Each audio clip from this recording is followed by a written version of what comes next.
And if you notice, it says that he holds the four winds of the earth in verse 1. This is a reminder because the word for spirit, ruach, also is used in the Old Testament for wind blowing.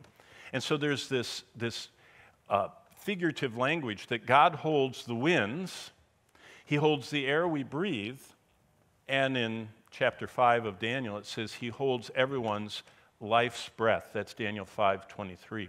Remember when Daniel comes before Belteshazzar and he said, the God that holds your breath in his hand? So God is reminding that when he stops the wind. If the wind stopped very long, we would choke. Why? Because wind is constantly blowing, the dust away and the fresh air is coming, or it's bringing in the water vapor, or it's pushing, the air over where the great engine of the sea is going to take the CO2 out of it, or the forest. It's constantly cleaning and cycling around. And God says, I control all that. God is a Savior. Have you ever thought God always has had an evangelist? Not just in the New Testament.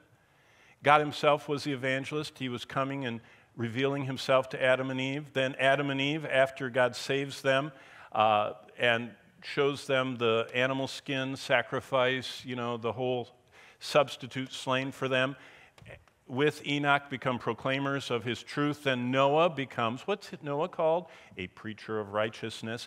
And then after Noah, the patriarchs, starting in chapter 11 with Abraham and on through the end of Genesis 50 with Jacob and Joseph, the nation of Israel in Exodus is asked to be the ones that were proclaiming God to the world. And the nation of Israel is the proclaimer all the way through the birth of the church. And then in the New Testament, the church begins the proclaimer, and we are proclaiming as evangelists through Revelation 5. Then, as soon as the church is gone, God launches the 144,000. So they're literal Jews. We would call them Messianic Jews who come to Christ after the rapture. Now, do you wonder if anybody's going to get saved after the rapture? You bet. Multitudes, more than ever in any time in history.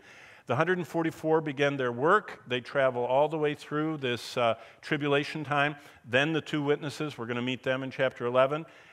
It gets so bad that God pulls out all of these, the two witnesses and the 144,000, and starts working with a gospel angel in chapter 14 through 19 who is preaching, flying around the world. We're going to cover that.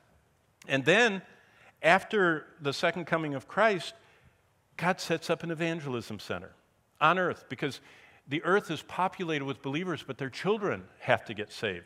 So God has a millennial temple. We're going to study that in Revelation 20. And then finally, God is the temple, and he, again, is the one that is telling us everything we need to know.